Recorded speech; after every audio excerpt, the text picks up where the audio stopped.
Hi everyone, my name is Anna. Welcome to Akashic Awakening. I hope you're all having an amazing day. And I have a very easy breezy cover girl topic for you today, and that is depression, fear, anxiety, darkness. Let's get into it, right? So when we're on our spiritual awakening journey, we are no stranger to those feelings and those emotions. And the reason being is that when we switch from the unconscious lifestyle to the conscious lifestyle, all of those things within our subconscious and unconscious minds begin to bubble out to the surface, so that through dealing with them and shedding light on these inner worlds within us, we are able to become a more whole and happy version of ourselves. When we think of awakening and spiritual ascension, we normally think of raising our vibration, climbing into the light, but in order to do that, we have to deep dive into the deep recesses of our subconscious and unconscious minds and inner world. And there's so many unknown pockets within these inner worlds that are holding lower vibrations. And so through our spiritual awakening process and through the process called shadow work, we bravely deep dive into those places, shine light, clear the cobwebs, and as we slowly root out and clear out these lower vibrations, we raise our overall vibration and resonance, which is what we normally attribute to spiritual awakening and ascension and stepping into the light. And that's because you're going into these deep, dark places within yourself and shining a light on them, bringing more light from the inside out. And that is spiritual awakening, loves. So let's talk about how to deal with those emotions. Because when we're living our day-to-day life, and we have something like fear, anxiety, or depression pop up, it's sort of a lighthouse or a little stop sign letting you know that something can't just be walked past this time.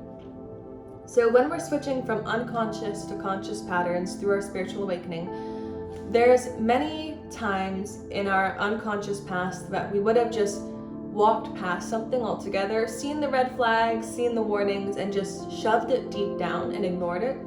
But now that we've chosen to live the conscious lifestyle, we can't do that anymore. These things are popping up so that they can be healed, so that they can be seen and felt and processed and released. They're parts of you that don't want to be ignored anymore. So when we have these difficult emotions pop up, try to have patience with yourself, because I know that it can feel like you're backtracking, especially if you've had a really good bout of time recently and you felt very happy and very light and like you've been moving up the ranks. I'm in my 6th year, so you may refer to me as general. It might feel very difficult to have these emotions pop up again if you've been having an amazing time in your spiritual journey lately. And I just want you to know you're not backtracking. There's just something else that's come up to be processed and dealt with. And as we deal with these things, we continue to lighten our energy and lighten our load and continue this path to take on bigger and better things, right? So let's get into it.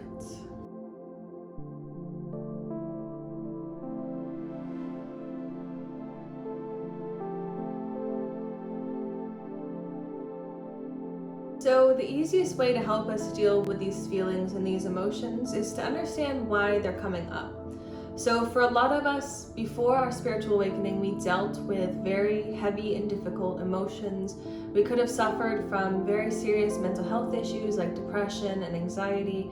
And through our spiritual awakening, we started to find a freedom from that. Some of that heaviness started to be lifted. We started to feel lighter and happier, and to develop the tools for working with our inner mechanisms, for shining light on those deeper and darker places so that we could become a happier version of ourselves.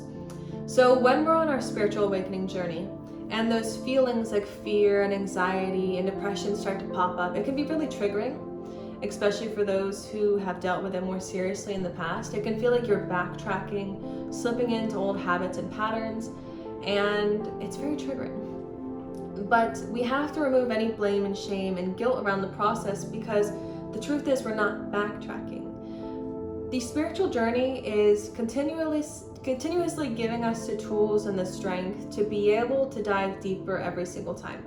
Like if you're training for a marathon or anything else physical, you'll know that the longer you try and the longer you practice, the more endurance you get. And so it's the same thing, it's spiritual endurance. You're gonna go through very happy and positive phases because during those situations, you're gaining the positivity and the tools and the wisdom and the love and the peace and the joy, so that you have the spiritual endurance to dive deeper every single time. And if you think of the subconscious mind and the unconscious mind as an ocean, you're continuously training yourself to dive deeper and deeper to darker depths, to the places where the sun doesn't shine, essentially, just like the ocean. And if at first you might start at the more shallow depths of traumas that you can still remember, things that you thought you forgave and forgot, but you didn't. There's still a little bit more processing to do there. And then we start to deep dive even further. We deep dive into past or parallel lives, karmic energy, and ancestral energy. And it can also be collective energy as well. If you're if you're an empath, or a psychic or anything like that, or a light worker, and you're here to heal the collective as well as yourself, you'll find things within that subconscious energy that doesn't belong to you. And how do we go about that, right? Just accepting the process is one of the first things, because every time our spiritual endurance increases, we rise to even higher heights once we come out of those depths. Every time we're clearing out a lower vibration and we're finding peace and healing and love within that pocket that used to be something darker or heavier, we're raising ourselves to higher heights once we come back out of those depths. And that is the spiritual ascension process, is that continuous up and down, that continuous deep diving so that you can rise up even higher. And all of this up and down are the lessons that are meant to develop us into who we're meant to be, so that we can be who we're meant to be and do what we're meant to do. We hear all this talk about life purpose and what am I here to do? What am I here to be? How am I here to contribute? In order to do that and to become the version of yourself that's capable of doing those things, you have to go through those ups and downs so that you can learn more about yourself and develop those tools through all of those situations that you will end up using in your life purpose. So if you deal with something over and over again, there's a very good chance that it's part of your life's work and part of your life's purpose. Because if you have so much personal experience in a topic, it's because you're meant to teach it, you're meant to do something with it, you're meant to work with it. And so for me, shadow work has been a majority of my spiritual ascension work. It's been a majority of my path in this lifetime. There's been a lot of stuff in my past lives or parallel lives that I've had to clear out and work with and make peace with. And I've found over the years that that's part of my life's path and my life's purpose.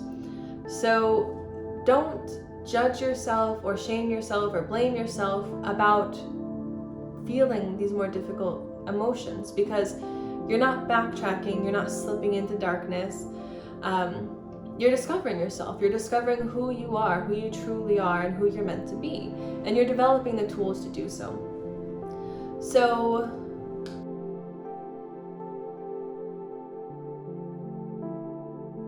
one of the most important practices for dealing with these heavier emotions is to create distance between you and the feeling or the emotion or the experience. Because a lot of the time it feels woven into who we are. It feels like it's part of us, like this fear or this depression or this anxiety, it's part of who we are. When in reality, it's just an energy that we're experiencing. The witness, the highest self, it isn't those fears or those anxieties or those depressions. It is the energy, the being who is witnessing the energy of fear and depression. So the most important thing to start off with is to create distance between yourself and the energy. So what that could look like is, if you're in a meditational state, imagine yourself and put these energies in front of you at a distance, 5 feet. And observe what they look like. What color is the energy? What is the type of movement in the energy? Is it chaotic? Is it static?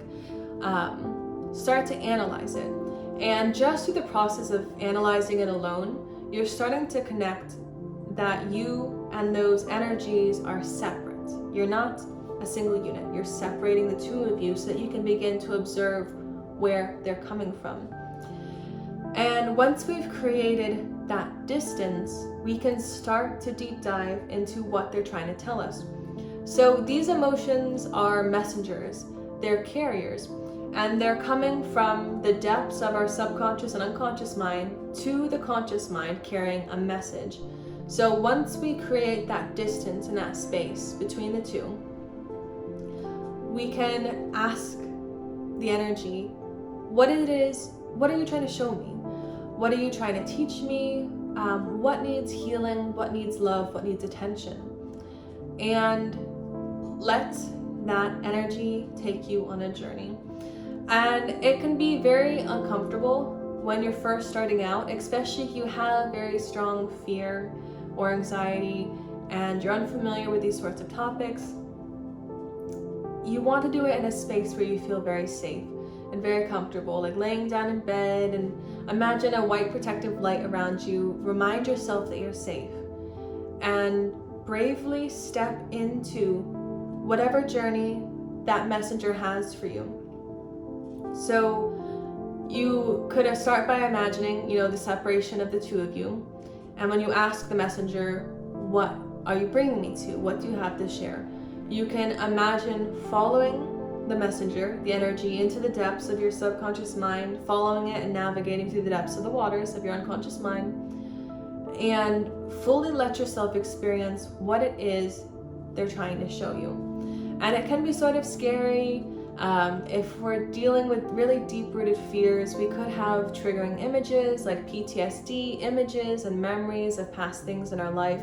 So obviously, depending on how dark of energies and memories we're working with, some of us might need help with a therapist, someone who can sit there with us and help us navigate super serious emotions. But if it is just your typical emotion, your typical trauma, and you feel safe enough to deep dive it, let it show you what it has to show you. It could be a memory, it could be a past version of yourself. Let yourself see what has been unseen, know what has been unknown. And then once it has played out, normally it'll be some sort of scene or feeling or memory or emotion that really comes to the forefront. You want to analyze it as much as possible. So if you're struggling to see things, just focus on what you're feeling or what you're thinking. Is it in a certain part of your body? How would you describe it? What color is it? There's a lot of different ways to analyze it other than through like a psychic lens. And once the scene, so to speak, has played out, your only job is to send love and healing to this part of you. So there's so many parts of ourselves that get lost and stuck in all these fragmented areas in our subconscious mind. So if a part of us lived through a trauma and we shoved that deep down and hid it, the part of ourselves that experienced that and never healed is still living within that deep, dark recess. So you're shining light, you're recognizing that part of you that has felt abandoned for a very long time. You're comforting it, you're loving it like you would a child or a pet, or anyone who is deserving of love, including yourself.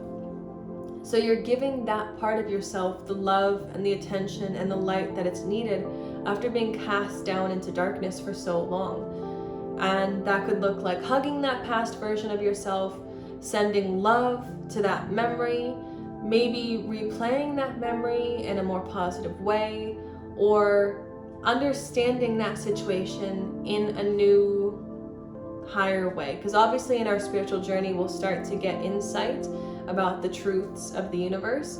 So maybe you can just understand that situation better now because of where you are. You can understand that it was a lesson, what lesson you were learning. You can send yourself love and appreciation for going through that experience, that you could be who you are now, and reintegrate that part of you back into yourself. And thus is shadow work. You continue to find these deep and dark places with pieces of yourself that you've abandoned over the years. And as you continue to bring love to these parts of yourself and reintegrate them, you become more whole. You become the whole version of yourself. Such is spiritual ascension.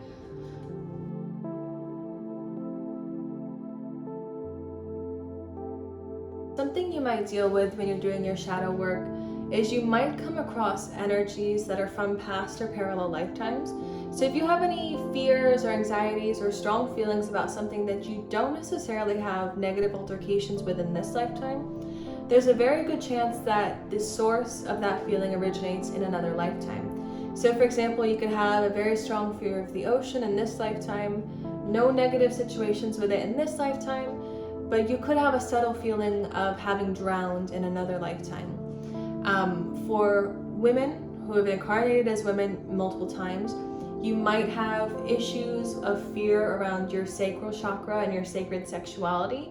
And while you might not have any traumatizing events in this lifetime, you could have had traumatizing situations in other lifetimes, especially if you're considering the idea of past lives and the history of the earth and how things are really just starting to get better for women.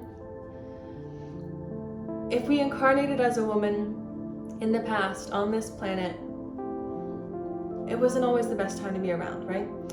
So even if you don't have any situations in this lifetime to fear and you still have that residual energy, it's probably because you had a very impactful altercation in another lifetime.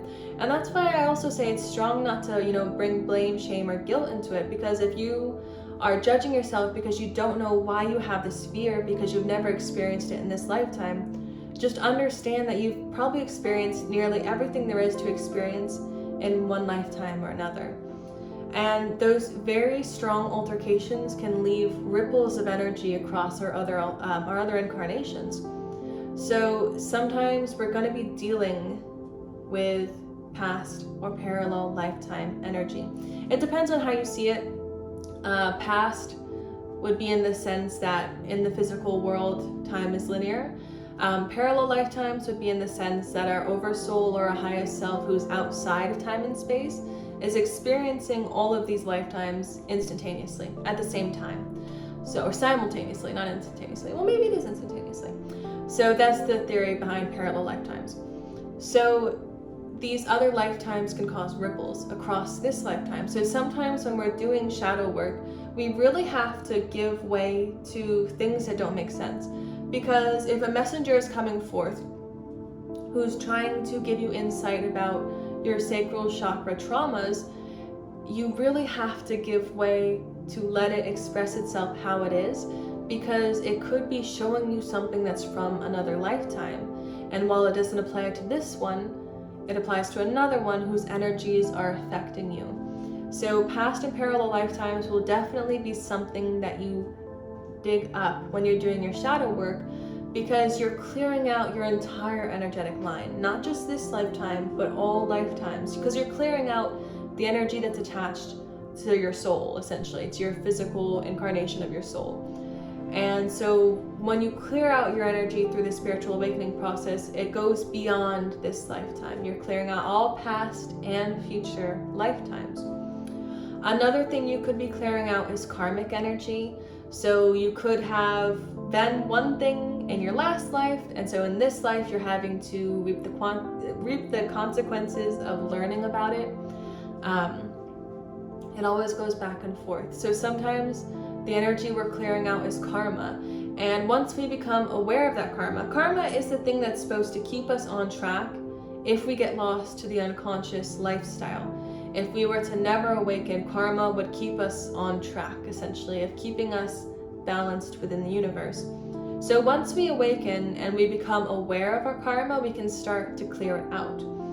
Because you can become aware of the lessons that you don't have to keep repeating them, which is karmic lessons are repetitive lessons, essentially, because you keep going through it until you learn your lesson. And another energy you could experience is ancestral energy. So especially if you feel like you're carrying the burden of your ancestors, some people, I have a friend who says that she feels like she's carrying the weight of all of her female ancestors and all of the trauma they've been through. A lot of us who are incarnating here and now are generational trauma breakers, essentially. We're pattern interrupters. A lot of us are coming through to heal ancestral patterns and energies so that the whole future of the planet can be more positive. A lot of us aren't just here for our own spiritual ascension. Yes, we're here to learn lessons, and our soul's own progression is part of it, but a lot of us are volunteering on the earth to raise the overall vibration so that this wisdom and this light and this love and this peace and this joy can reach as many people as possible in this lifetime. We want to take them all with us, right? So clearing out ancestral energy will be another thing that you deal with when you're doing shadow work, and that could look like, again, memories that you don't have in this lifetime, energies that you haven't experienced in this lifetime, sending love to ancestors, working with their memories, clearing out those feelings that don't have a logical source within your current lifetime. These are the three major energies that you'll probably deal with, other than, the traumas and the energies of this lifetime when you're doing shadow work.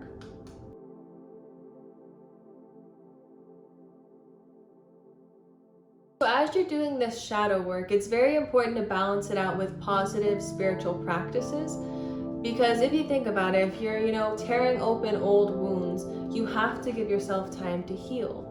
You can't just constantly tear yourself apart without doing any mending and healing. So on the other side of the shadow work that you're doing, there has to be practices that involve building trust and faith and relationship to your own inner divinity and that relationship to divinity. Because most fear comes from the fear of suffering, fear that we'll suffer some sort of physical or mental or emotional harm, either from something happening to us or something happening to someone we love or care about, or something we care about, like the world. And all of that fear of suffering normally comes from this idea and this fear of separation from source. So oftentimes we can feel like we're just sort of thrown out here into the world with all of this chaos and all of this darkness and no roadmap to navigate it. And it comes from this idea of being separated from source and not remembering the truth of being source. We are source experiencing itself. We are consciousness experiencing itself. Our soul, our highest self, was given the opportunity and the chance to live within this universe and experience everything that it wants to experience. And so the absolute truth of free will is that you experience what you want to experience. And if you think about an almighty being who's trying to experience all there is to experience, compare it to cinema. All the different genres of cinema. There are people who enjoy comedies, there are people who enjoy romances, there are people who enjoy horror films. There's always a dynamic in a movie, and even in a happy movie, there's a villain. There's a traumatic experience that someone has to recover from and overcome. There's the hero's journey. The complexity of cinema is a really great way to get an idea of what source is trying to experience by creating this universe. We're hoping to experience all that there is to experience in all the depth of all of existence. And that's why I say you've probably experienced everything that there is to experience between all of your infinite lifetimes. Because that's what we're here to do and we're here to be. Because the ultimate truth of ascension, in my opinion, is we're discovering our wholeness. And our wholeness is having experienced everything. And in this lifetime, it's impossible for you to have experienced every single thing and learned every single thing that there is to know. And so that is the purpose of our multiple incarnations, is to know and to live and to experience everything. And through that process, our highest self becomes whole. We know all there is to know. We've learned all there is to learn. We've experienced all there is to experience. And that is our own inner divinity, is the witness, is the being who's experiencing these things. So, building trust and faith with that inner divinity. It could just be meditations where you are focusing on the inner witness, the inner self who's experiencing all of these things in your life. It could be higher self meditations where you're connecting to the source of yourself across all lifetimes. It could be certain spiritual based meditations, depending on what you believe in, depending if you follow a certain religion or certain deities or certain beings like angels or ascended masters or deities, angels. How many did I just repeat? How many are there? So they're all just different versions of ourselves, right? And they're all just different versions of source. So you want to complement your shadow work with those experiences where you're getting to know your truest and your highest self, the loving source energy that's within all of us, and building trust and faith in that process. Shifting from the belief that it's all just senseless, chaotic nonsense, and shifting to the belief that it's all very organized, it's all very intentional, that we chose to be here, that we're choosing to experience these things. And it really does help us to get out of the victim mindset in our own lifetime. And certain things are harder to overcome than others, but the process alone is the hero's journey. It's the noble work, it's the courageous work that we chose to do when we chose to awaken. No one said it was going to be easy, right? So reconnecting with the fact that you have a choice, reconnecting with the fact that you're a conscious co-creator with this life, in this lifetime with Source, helps you to regain this sense of power, and not power over others or against others, a power that lifts up your own self to vanquish any darkness, to rise to any height. And when you balance the two polarities of shadow work and then light work and strength, you start to create a balanced and a whole version of yourself. And that is the intention of everything. That's the intention of the more, negative polarities in this lifetime, is so that through all experiences we become our most complete and whole self. So that's where I'm going to close off the video for today.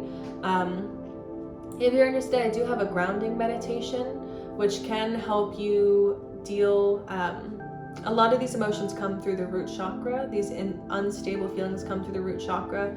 So I have a grounding meditation on my page that's really good for grounding through these more difficult emotions and helping you in your process. And if you have anything you want to talk about next time, let me know in the comments below. I do have a book, Chakras 101. In this book, I really do go through all of the chakras and deep dive into fear and depression and anxiety and instability on a much deeper level. And that is it for today. So thank you guys so much for watching. I'm wishing you lots of happiness and wellness on your journey ahead. Many blessings.